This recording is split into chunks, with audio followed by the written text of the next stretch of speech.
seria possível ir contra a reforma? É importante a gente discutir isso hoje? Pessoal, ainda é. Ainda é porque nós estamos no meio do processo. Então nós poderíamos mudar a estratégia hoje. Para mim, sem sentido. Sendo bem franco como eu sou, sem sentido. Até mesmo porque nós temos que estar trabalhando politicamente. Eu não sei se vocês perceberam, e é isso que a gente faz principalmente. Eu sei que vocês às vezes querem transferir, me perdoe a crítica, não fique com raiva de mim não, mas vocês querem transferir toda a responsabilidade para o presidente da associação. E não deve ser assim. Cada um de vocês também deve assumir essa responsabilidade. Porque se vocês conhecerem um deputado, se vocês conhecerem um senador, vocês podem ajudar a gente. Inclusive porque, vou abrir o primeiro parênteses, eu particularmente, pelo que eu senti, eu até anoto aí nas minhas colocações, nos meus slides, eu acredito que a reforma vai descer para os estados. Eu vou explicar para vocês por quê. Eu acredito. Então, aí é que nós vamos precisar de vocês. Por quê? Porque mesmo a nossa parte sendo constitucional, enquanto não vem a famosa lei complementar de insegurança, tirou da Constituição como eles querem, claro que a gente vai estar dentro do que está previsto lá, do federal. Mas muita coisa, um dia vai ser, em tese, prescrito pela lei estadual. Eles vão ter que regulamentar, porque vai ter que, evidentemente, ser estabelecido pelo legislador estadual. Porque é a velha briga entre cúpula e base. Pelo que a gente sentiu, quem ganha costumeiramente dentro do parlamento, de cúpula e base é base, a não ser que haja, evidentemente, algum tipo de acordo diferente. Cúpula que eu digo, a cúpula é a mesa diretora mesmo, são os chefões, e a base são os deputados e os senadores. Tá? E a questão mesmo de estratégia. O que é que eles dizem? Isso é muito elementar. Só eu vou sofrer o desgaste com a população? Só eu, deputado federal, vou sentir o desgaste? Só eu? Porque, evidentemente, essa reforma da Previdência é um desgaste social grande, um desgaste com a população grande. Até mesmo os que a apoiam sabem disso. E os da oposição, olha que coisa interessante. No meu estado, eu tenho aqui um pequeno parênteses. No meu estado, que é petista também, mas aqui parece que tem uma variação, não vou me meter na política local, pelo amor de Deus. Dizem que o PT aqui tem uma variação diferente, o meu PT lá também é diferente. O meu PT lá no meu estado, ele tem um discurso muito claro. Ele quer que seja federal e fica claramente dizendo nos bastidores, não, que se faça lá. E se não fizer, ele está tentando encontrar um discurso, mas ele vai ter que fazer. Lá a contribuição é 11%. E ele vai ter que subir a 14%. E na realidade a situação do estado lá é tão terrível, do meu estado, que para ser sincero ele teria que subir para 16,72%. Lá. Ou seja, o correto mesmo para ele fazer era subir com a contribuição extraordinária para 16,72%. Então veja como a situação é tensa. O momento é tenso. E tudo isso é um jogo político muito complexo. Então, pessoal, a gente pensou que essa estratégia de não fazer diferente para a magistratura do Ministério Público foi a maior jogada da MB. De que nós deveríamos trabalhar o serviço público normal e, mais ainda, o verdadeiro retrocesso social e a desconstituição da própria ideia de previdência. Eu me lembro como se fosse hoje, como eu disse. Ora, nós temos que bater palma para o governo. Se o governo está certo com uma coisa, esse termo aqui, nova previdência, realmente é algo diferente, é uma previdência. A reforma é tão instigante, juridicamente falando, é como se criasse uma figura da previdência inusitada. Porque, inclusive, é uma previdência que não trata do elemento mais importante. Porque o que você trata mais com previdência na vida é segurança. Você quer segurança na previdência. Você paga para o futuro para ter segurança. Pois essa previdência, o que mais nos traz é insegurança. Então, realmente é uma nova previdência, que desconfigura a própria ideia de previdência. Então, o que é que a gente trabalha? O que nós podemos fazer para não sermos tão impactados? Porque, sinceramente, o governo, essa semana, a partir da movimentação, não vamos entrar em ideologia, pelo amor de Deus, pessoal. Eu estou cansado, inclusive, de tudo ser radicalizado, polarizado. É impressionante. Inclusive na magistratura também, né? Existe essa polarização em todo canto e dentro da magistratura também. Sou presidente da associação, tenho grupos de magistrados, eu fico vendo, não participo, mas é impressionante. Temos que acabar com isso. Agora, vamos ver um lado. Poxa, o governo, bem ou mal, se ele está aprendendo a conduzir, essa semana ele deu um passo importante, nós temos que estar preparados. Quem foi que viu uma manifestação pró-governo? Nós tivemos agora domingo. Bem ou mal, se tinha muita gente ou pouca gente, foi pró algo. Foi a favor do governo, a favor de uma reforma. Tudo bem, não era todas as reformas, realmente, concordo com você. Uma reforma só tem uma. Mas, de qualquer maneira, é inusitado. A gente não teve nos últimos anos nada a favor de uma reforma e a favor de um governo. Poxa, terça-feira mais um pacto. Vamos entrar na polêmica do pacto. Quarta-feira o presidente, habilidosamente sendo orientado, recebendo parlamentares do Novo inclusive são novos mesmo, foi até para o Congresso. Uma demonstração que ele está querendo fazer, evidentemente, os contatos ele mesmo, está querendo ter uma articulação mais direta. Isso por quê? Porque ele quer aprovar a reforma da Previdência a todo custo. Nós temos que estar preparados para tudo isso. Então ele está querendo se articular melhor, porque ele precisa aprovar a reforma da Previdência. Então nós temos que estar preparados para isso. Não adianta ir contra essa realidade. Então, pessoal, vamos aqui rapidamente, tá, ter a ideia dessa reforma. Primeira grande crítica a ela, né? Você percebe claramente. Tá, isso aí a gente tem discutido, tem visto. A análise que ela é feita é uma análise meramente econômica e fiscal da reforma. O que eu fico chateado com isso é que ele poderia, como eu tenho discutido muito com o Ricardo, ele poderia fazer logo 3 reformas de uma vez. Ficaria mais interessante, a gente poderia até ajudar ele. Poderia vir uma reforma administrativa para a gente enxugar a máquina bem melhor, uma reforma tributária, Benedito, seria espetacular. Inclusive nós poderíamos ajudar também. Aí não, ele quer fazer o quê? Da reforma da Previdência, ele quer fazer um ajuste de conta pública e principalmente, né, ele quer realmente fazer uma questão de ajuste fiscal. Ele quer realmente mexer na questão fiscal através da Previdência. A Previdência, eu vou trazer slides aqui para vocês muito rápido, que eu já vou aqui olhando para o tempo, que demonstram indiscutivelmente, ninguém pode negar não. A Previdência toma realmente uma parte sensível do orçamento. Mas tem outras maneiras da gente conseguir resolver isso. Inclusive o Sindicato dos Auditores que trabalham com isso, trazem propostas bem razoáveis. E simplesmente o governo ignora.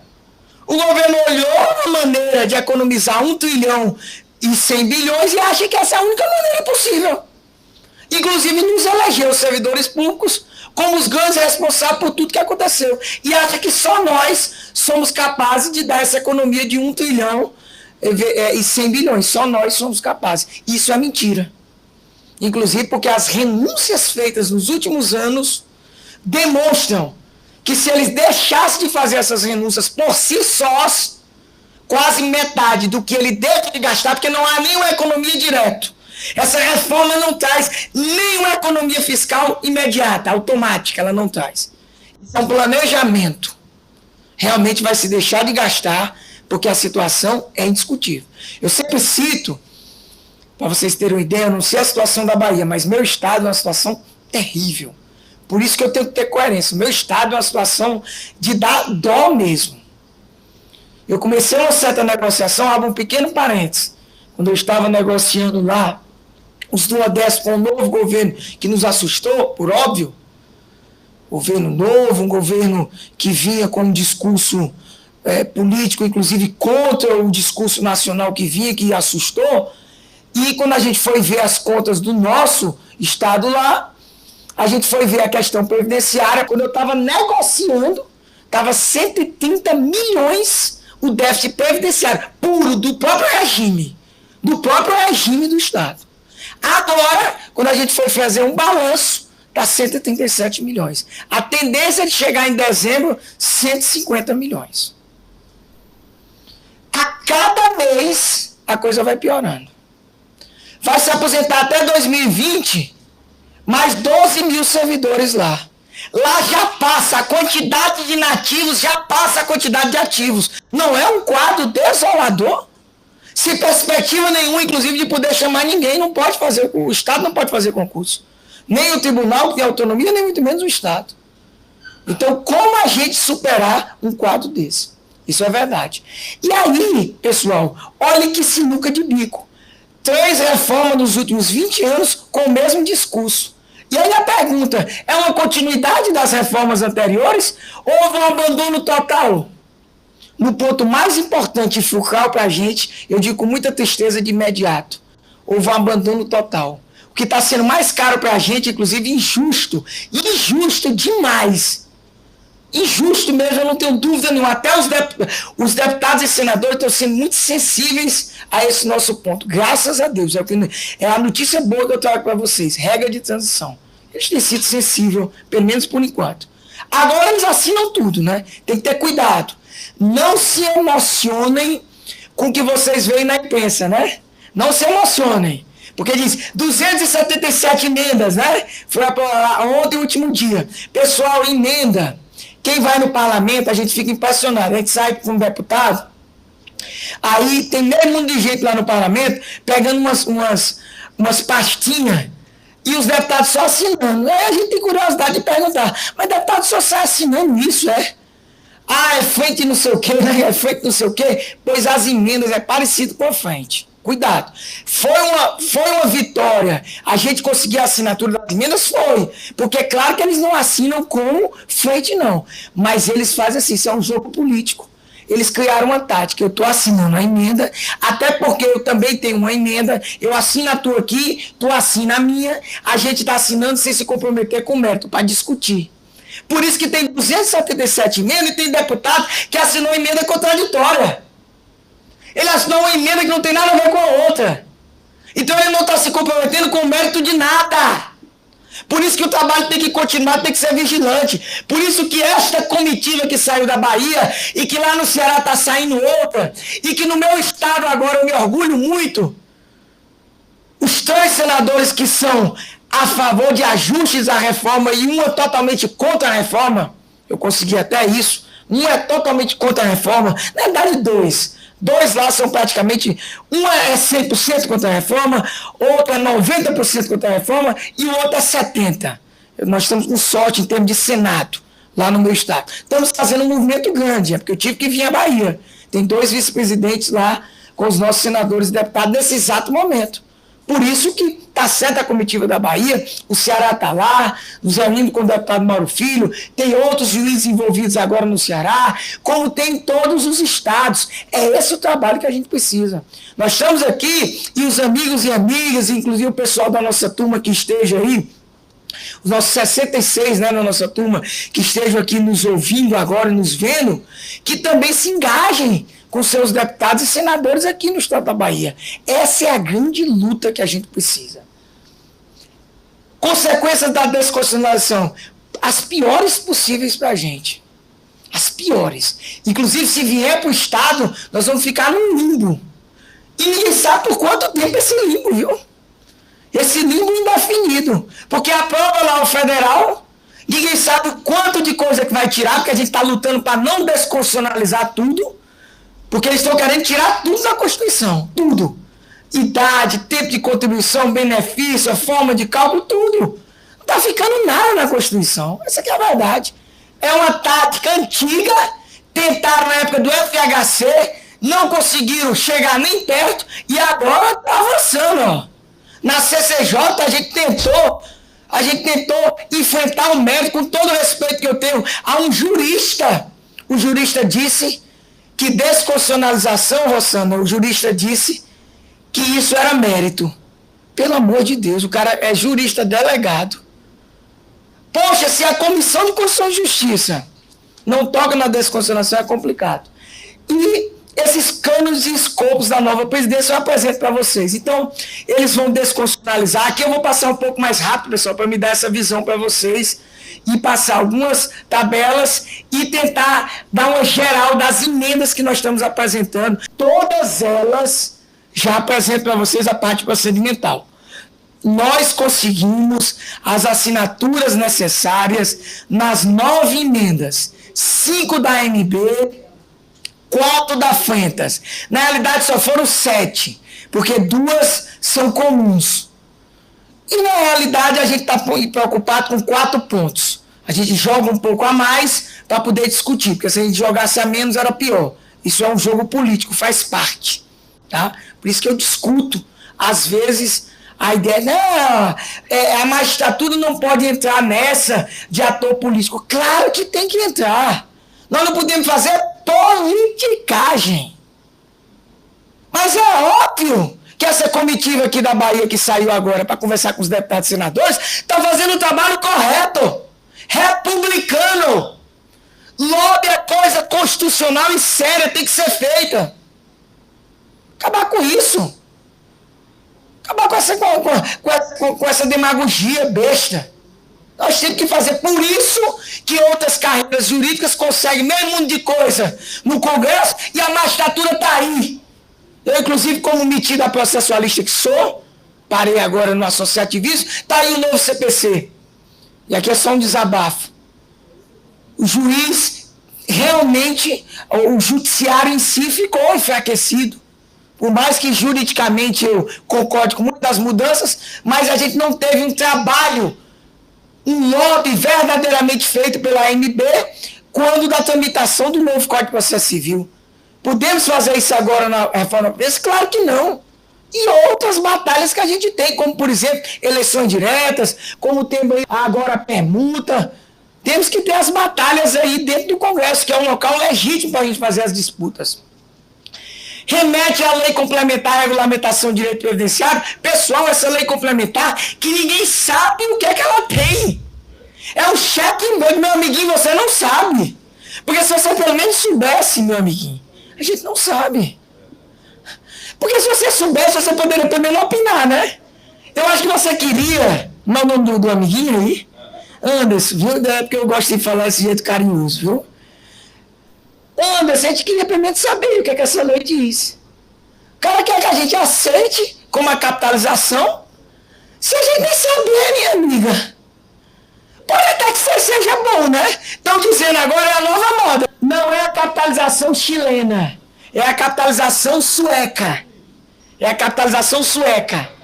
Pois pelo menos nos diga qual é, para a gente saber, né, para os novos juízes, se vai prestar depois do teto, mas eles não dizem. Eles querem que a gente aprove algo, aceite algo que não dizem. É isso que eles querem, eu não vou aceitar. Eu quero pelo menos saber o que é. Estabelece regras de transição e disposições transitórias e iguala e aproxima totalmente as regras dos regimes próprios do RPPS e RGPC.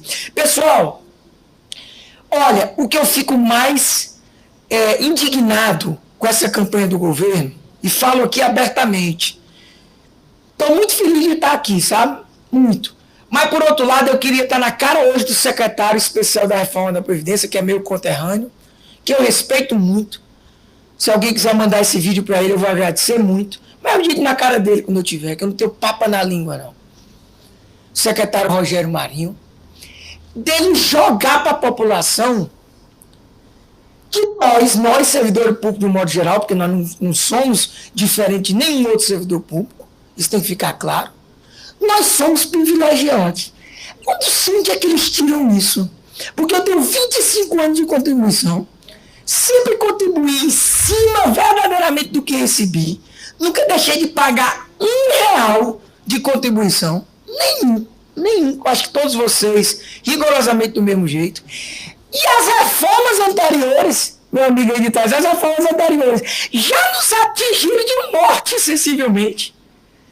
Já não temos mais direito à integralidade e paridade há muito tempo. Claro que os da antiga têm, né? Eu que entrei antes de 2003, eu, Isabela Rosana, a gente tem. Alguns porque as regras de transição já não valem mais, nem da emenda 41, nem 47. Até mesmo os que entraram antes de 98, não tem os que a 41, as regras de transição da 41 permitiu. Ou seja, o regime próprio de previdência que diz que nós somos privilegiados, que traz aquelas tabelas fictícias para enganar todo mundo e nos jogar contra a população, não diz a realidade. A realidade é que a gente já foi atingido pelas reformas anteriores. Ninguém diz isso, né? Interessante. E Essa invalidade pra gente já nos pegou faz tempo. Já nos pegou faz tempo. Impressionante, sabe? Eu fico impressionado com isso. Mas vamos lá. Eu chamo a atenção aqui para essa idade mínima que eles vão trazer, mudando já o quadro. Mas olha a idade mínima. Idade mínima que não é mínima, né? E que pode aumentar sem a gente saber como é que aumenta, porque está condicionado a um decreto que vai regulamentar uma lei que a gente não sabe, baseado nos estudos do IBGE que a gente tem ideia, e que a gente sabe que o que está sendo apresentado para a gente já não é essa idade, ou seja, já não é o que se apresenta. Impressionante. Uma coisa que nos preocupa demais é a pensão por morte. Pessoal, tem casos, eu trago até um exemplo no slide mais na frente, que pode ser que Deus o livre se acontecer, a minha mulher ou o esposo de um de vocês receba 36%. Abaixo de 40%, do jeito que está. Porque vai ser 60% em cima da limitação se não tiver dependente. Então pode ser que é 50%, porque ele reduz hoje integral para 50%. Então a gente está tentando fazer uma emenda pelo menos para ficar 70% e não ficar com essa cota do jeito que está, 70% a 75%. Nós estamos com variações dentro dessas emendas. É uma situação terrível, pensão foi o que mais nos preocupou. Nós, quando chegamos na primeira reunião, a gente não sabia o que mais nos preocupava, se era pensão ou se era regra de transição. A gente ficou assim, eu confesso que a gente ficou assim, para um lado e para o outro. É pensão ou é regra de transição? Impressionante, pessoal. Muito injusto. A gente não sabe se os deputados estão fazendo jogo com a gente, mas eles têm sido sensíveis, pelo menos no discurso. Na assinatura das emendas, eles assinaram, mas repito, as emendas não representam, são 277 emendas assinadas. Se vocês forem fazer uma conferência, tem deputado que assinou emenda a favor da regra de transição e contra a regra de transição. Pode olhar lá. É do jogo, pessoal. É do jogo. É do jogo. É do jogo. Ok? Então, ó, eu apresento para vocês, por exemplo, ó, olha como é que reduz, só para vocês terem ideia, ó. Olha aqui, ó. 60, como é que vai ficar o cálculo? 60% com 20 anos de contribuição. Aí mais 2% por ano adicional. Você vai ter que trabalhar 40 anos para integralizar 100% da média. A exceção, tá? É, no caso, evidentemente, que foi uma melhora. Uma única melhora. Mas que não acontece, principalmente na magistratura. A aposentadoria por acidente de trabalho. Quem é que vê um magistrado se aposentar por acidente de trabalho e que tipo de acidente? Vocês se lembram? Algum? Mas é raro. Mas é raro, né? Então a gente se preocupou com o quê? Aposentadoria por invalidez. Aí é mais comum. Mas por invalidez está por 60%. Reduziu. Então a gente está preocupado nos casos que acontecem mais, que é pensão e aposentadoria por invalidez, e não há de acidente de trabalho. Acidente de trabalho melhorou em relação ao do Michel Temer, que era 287. Agora acontece mais acidente de trabalho ou invalidez? Qual é que acontece mais? Invalidez, né? Então o que nos preocupa mais é invalidez e não acidente de trabalho. Pessoal, eu vou até passar isso aqui. Eu acho que foi muito bom o governo ter previsto esse BCP, né? E o trabalhador rural aqui para o Nordeste, que é uma situação bem peculiar. Por quê? Porque foi um ganho que a gente acha que praticamente tirou essa gordura aí e que dentro dos ajustes é interessante politicamente. A gente até acha que tanto o benefício vai, em tese a gente não tem certeza se vai ser realmente 70 anos, talvez eles deixem intermediário 65, mas nós do Nordeste vamos conseguir, eu penso, manter aquela possibilidade de ter a aposentadoria do trabalhador rural sem aquela contribuição de R$ 600 que eles estão exigindo, né? Principalmente porque a gente sabe que é sazonal aqui, que eles não vão ter fome. O problema são as velhas fraudes. E sobre fraudes, o governo está na saia curta, né? Porque a medida provisória vem segunda-feira e ele está na ilusão que segunda-feira vai conseguir aprovar a medida provisória lá no Senado. A Câmara coloca o Senado, e aí me permita dizer que eu concordo com o Senado Federal. A Câmara deixa até o último dia e joga a responsabilidade para o Senado. Se o Senado não aprovar a medida provisória, vai caducar. E essa é importante para a reforma. Claro que vai ser uma derrota para o governo, mas vai ser uma derrota para a gente, porque a gente vai perder um argumento forte, é questão da fraude. Mas, por outro lado, se não passar, a gente vai dizer, ó, temos que ir atrás da fraude, porque a fraude vai reduzir aí, vai melhorar, na realidade, né? E, evidentemente, melhorar a questão do que deixa, né? De, evidentemente, o que a gente vai deixar de gastar com relação a esse famoso 1,1 trilhão que eles querem, né? Ok? Pessoal, aqui eu chamo a atenção mais uma vez, ó. Eles fizeram, isso é discutível, eles fizeram para que venha de cima para baixo, sem respeitar a ideia de federação. Esse é o modelo, né, que está lá na Constituição, que está lá na PEC 06. Eu tenho quase certeza que não vai passar. Que eles vão fatiar já na comissão especial. Eu vou aqui abrir um parênteses rápido. Essas 277 emendas é o que tem. Eu penso que o Samuel Moreira, até o final da próxima semana, eles estão com uma rapidez grande. Ou no início da próxima semana já vai trazer o parecer dele, o relatório dele. Acho que pode ser que até o relatório dele já apresente a ida para os estados. Olha o que eu estou dizendo, eu acredito nisso. Por pressão dos parlamentares, não porque ele quer, porque ele está afinado mais com a cúpula. Mesmo que ele não faça, tem 2 projetos alternativos, que é do PL e do PDT. Esses são verdadeiros substitutivos, ou seja, são projetos alternativos à PEC 06. Os outros são emendas. Então tem várias maneiras da gente reformar um texto, trazendo um substitutivo total e fazendo emendas. Só tem 2 alternativos. É o do PL e o do PDT. E Carlos me deu a notícia que eu já fiquei chateado. Fiquei sabendo hoje. Que foi o deputado Mauro Filho, que é um exímio conhecedor do direito previdenciário, economista, um cara sério, que inclusive se quisesse, se não tivesse as convicções dele sobre esse regime previdenciário, teria aceito a presidência da comissão especial, ou até mesmo a relatoria, né? Até mesmo a relatoria foi convidado. E ele me disse que aceitou voltar, deixar o mandato de deputado federal, já deixou, né? Deixou, e isso é ruim. É como se ele jogasse a toalha.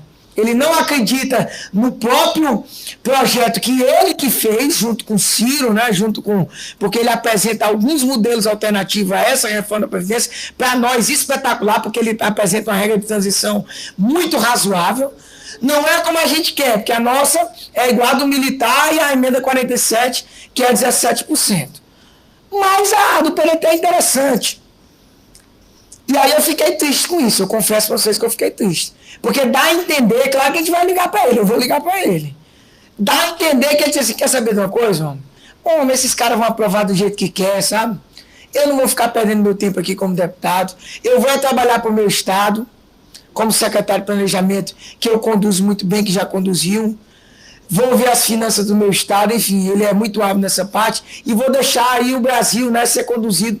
Passa essa impressão, isso me entristeceu. E, pessoal, aqui a gente não sabe o final. Por isso que é importante a ajuda de vocês. Se vier para o estado, aqui eu ouvi dizer que já é 14%, né? Se preparem, porque se o PT aqui, e aí me perdoe a franqueza, tiver aí com ideia de que tem algum problema peculiar aqui, ele pode querer aproveitar todo esse movimento e fazer a contribuição extraordinária que o plano federal quer e que acredita, né? Dentro, eu estava lá, inclusive eu brinquei até com o Elber, lá dentro do nosso grupo, eu fiquei 5 horas em pé, fui o único presidente, não estou querendo me vangloriar, mas foi uma opção minha, fiquei 5 horas em pé, assistindo tudo que Paulo Guedes, Rogério Marinho estava falando, justamente para ter mais elementos aqui para trazer para vocês e até responder vocês. Por isso que eu vou já me alongando para o final. Vejam, então, eu fiquei lá 5 horas, pessoal. 5 horas lá, assistindo, vendo, eles querendo apresentar aquelas coisas de politicagem barata, é desestimulante, porque a discussão é séria, a gente tem coisas interessantes para se discutir, e os números finalmente foram apresentados. Pelo menos o governo resolveu apresentar, porque até então, não sei se vocês perceberam, quem está estudando, até então os números não tinham sido apresentados. O déficit do Estado é alto, 93 bilhões de todos os estados. Todos os estados, 93 bilhões. Meu estado, eu fui ver lá, 1 bilhão e 800 milhões. Eu não vi o da Bahia, eu confesso que eu não vi. Até porque eu não gosto de dar notícia ruim, né? Eu não sei se você tem o do Ceará, o nosso lá do Rio Grande do Norte, 1 bilhão e 800 milhões. Então, a situação realmente é difícil. Ninguém pode negar a essa realidade. O problema é de como enfrentar essa realidade. E do governo federal, há discussões sobre esse déficit, porque nem tudo que se diz que é déficit é déficit. O sistema é de seguridade social, que envolve previdência, assistência e saúde. Não se pode trazer a ideia de déficit como da previdência, principalmente, né, se tirando toda a vida, como o próprio Bolsonaro tirou agora mais 604 milhões. Acabou de tirar, né? Aí 2 meses ele tirou. É muito bom. Você só tirando, achando que tem fundo, ninguém tem mais nem fundo. O fundo já partiu faz tempo. Então, pessoal, foram revogadas, como eu disse, né, todas as regras de transição, isso é muito triste, né? Todas as regras de transição. Aqui, pessoal, eu trago, para vocês verem depois, vocês vão ver na calma. Eu fiz um resumo, viu? Eu trago vários slides, onde eu apresento para vocês como é que vai ficar. E modéstia à parte, esses slidezinhos que eu trago representam realmente cada realidade, como é que vai ficar a regra de transição. Inclusive porque a nossa regra de transição do regime próprio é em pontos agora. 86 mulher, 96 homem. E aí vocês vão ver, né? Que tem todos os casozinhos próprios, né? Vocês têm que ver os marcos temporais, quem entrou até 98 é um, até 2013 é outro, até 2013 é outro, ou seja, nós já fomos atingidos, né? Nessa história de dizer que nós somos privilegiados é complicado. E aí, pessoal, eu realmente não vou poder discutir, queria até discutir mais com vocês. Então, tá aqui, ó, eu trago tudinho bonitinho, eu trago inclusive vários casos para vocês. Eu não vou poder discutir, mas tá aí bem bonitinho os casos, tá? Para vocês vão ver bem bonitinho. É bem simples, ó, eu trouxe modéstia à parte. É autodidata. Esses slides aí não tem complicação. É quase... Lembra quando vocês, eu estou vendo aqui, a maioria marmanjo, fora o Anderson, tem cara de menino. Lembra que vocês vão fazer o ditado em casa, né? O ditado para as crianças, desenho, é quase isso aí, meu filho. Não tem complicação, não. O Evalzinho só facilitou o trabalho de vocês. Eu trago um exemplo que é muito direto. Inclusive, esse exemplo eu puxei, está aí nos slides, eu vou até falar, porque não me lembro se eu chego a ele. Mas se uma pessoa, por exemplo, está prestes a se aposentar, como todas as regras de transições foram revogadas, tem casos que você vai trabalhar 8 anos a mais, não tem gatilho nenhum. No regime geral de previdência, tem um gatilho fantástico, eu sempre chamo a atenção. Poxa, faltam 2 anos para você se aposentar, Vinícius, trabalha 1 ano a mais. Não é justo trabalhar 1 ano a mais, Benedito, não é? Meu amigo, para nós, estão botando mesmo, ó, sem dó. Vai ter caso para não trabalhar 8 anos a mais. Que pela regra de transição, você trabalharia o quê? 1 ano. Pode você trabalhar 1 ano. E depois você trabalhar mais 8, você acha isso justo? Depois de contribuir 35 anos, que é o exemplo que eu trago, 35 anos? amigo, eu contribuí 25 anos hoje.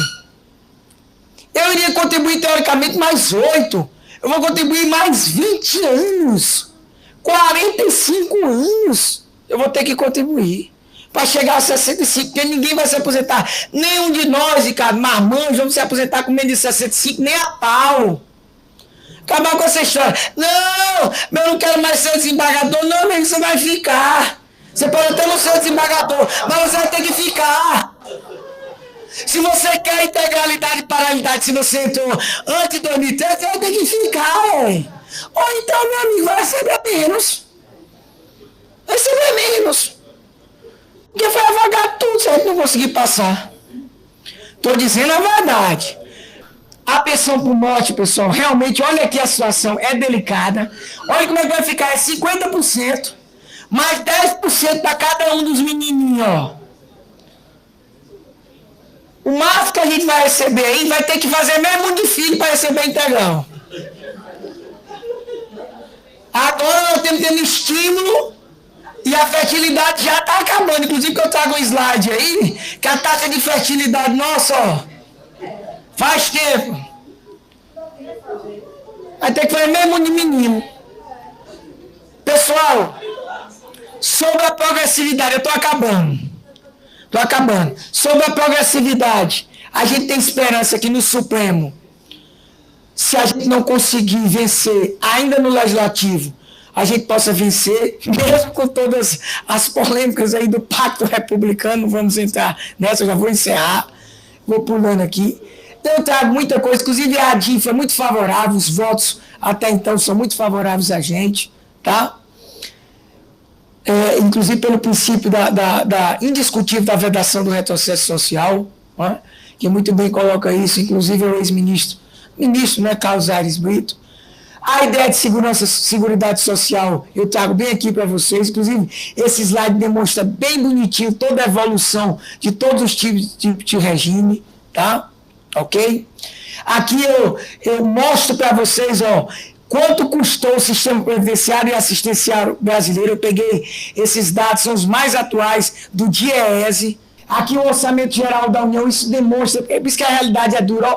Olhe como realmente a previdência e a assistência realmente está complicando a gente no quadro do orçamento, ok? Aqui, ó, os números de benefícios, olha como realmente a coisa complicou, a quantidade de benefícios que a gente vem pagando realmente ao longo dos últimos anos. Olha aqui, ó, 2018, complicado. Aqui a pirâmide, né, populacional, realmente a gente está vivendo mais, isso é, em certo sentido, né, para a Jusprévia é uma beleza, né, para a Jusprévia ela gosta, quer que viva mais, né. Aqui a pirâmide demonstrando, em 2060, nós vamos ter uma população bem maior, há mais de 80 anos, então isso preocupa. A taxa de fecundidade tem caído, é outra realidade, então isso preocupa o sistema previdenciário, tá? Aqui, ó, em 2018, nós temos 19,2 milhões de pessoas com 65 anos. Em 2060, olha o pulo aqui, ó, a perspectiva, nós temos 58,2 milhões de pessoas. Quase o quádruplo. Quase, né? O triplo aí. Expectativa de vida da população aumentou, as regiões quase tudo igual mesmo. Aqui, não tem diferença entre região, acabar essa história, quase tudo igual, diferença mínima, ok? O impacto é verdade, inclusive eles apresentaram esses números agora, a oposição tentou desconstituir, trazendo outros números, não conseguiu demonstrar, ficou mais um discurso politiqueiro, tá? Agora, isso é interessante, ó, essa renúncia fiscal, eles não mostram isso aqui, ó. A renúncia fiscal tida nos últimos anos. Já seria uma boa economia, né? Já seria uma boa economia. Aqui, ó, aí eu falo um pouquinho do RPPS, aqui eu trago justamente essa falácia da comparação. É muito bom, né? Você comparar algo que não dá para comparar. Querer comparar a gente com a questão do INSS, com a questão dos militares, judiciário, é muito bom você comparar. Não dá para comparar, pessoal. Os regimes são diferentes, são situações diferentes. Enfim, pessoal, sobre a capitalização, eu só tenho para dizer para vocês que eu tenho uma esperança, sabe, sobre a capitalização. Eu acho que o governo pode até recuar por enquanto. Eu tenho ouvido aí essa possibilidade. Já se tem falado numa economia de 800 milhões, que estão tentando convencer o Paulo Guedes a aceitar e deixar a capitalização para outro momento, inclusive negociando coincidentemente com as entidades de previdência privada. Tem essa negociação aí, não sei, mas enfim. E a gente tentou aqui rapidamente passar para vocês uma ideia de forma simples, de forma descomplicada, para vocês terem noção.